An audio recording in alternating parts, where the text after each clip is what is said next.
I snuck back in. I went in the back door of the studio. Everybody else had gone home.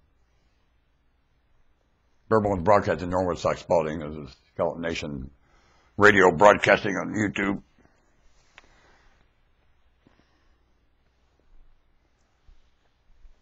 Please believe in me. Oh, da da da da da da. La da dee da da dee doo dee doo. I was listening to America.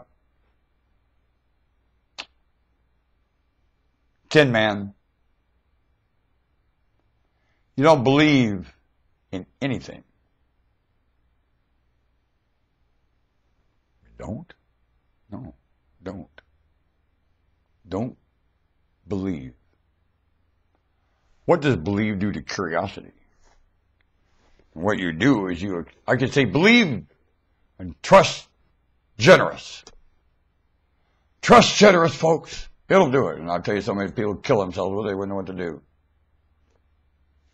Generous in and of itself, without the prelude to it, is mocked. You take generosity without wisdom, and the others, like a 3-year-old kid, they mock it. Oh, and they're cute. They don't respect it. Nope. Why? Because they lost the wisdom of it.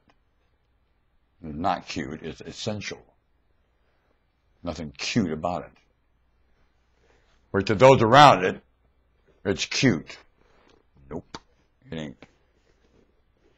It's enchanting, charming, but it ain't cute. Nope. It's essential.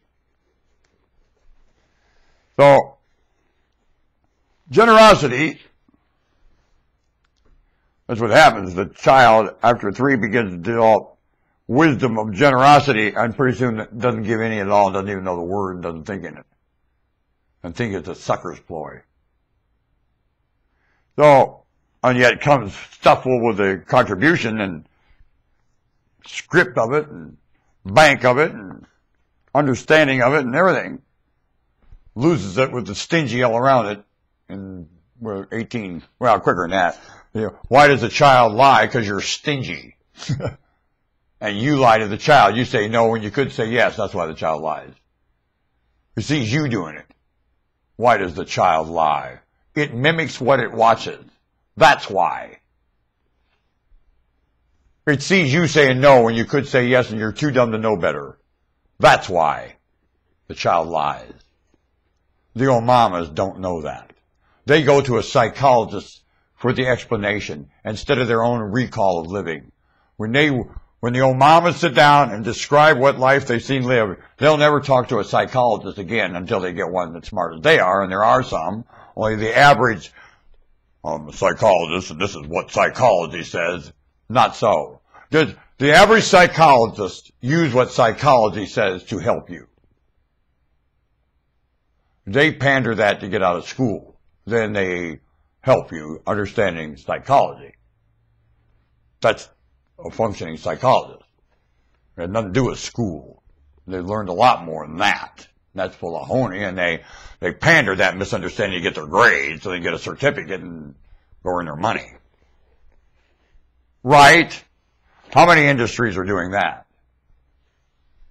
Gee, well. So, the story is generosity, and you have to be quite honest with yourself to experience it. You'll realize to generous, you have to be very efficient and have priorities to have something to do generous with. Otherwise, you're screwed on Christmas morning without a penny in your pocket, and the goose is hanging there, and Tiny Tim's a mess, and you've been an idiot. Now what? Like that? So you got to have priority with generous. And then you got something to generous with.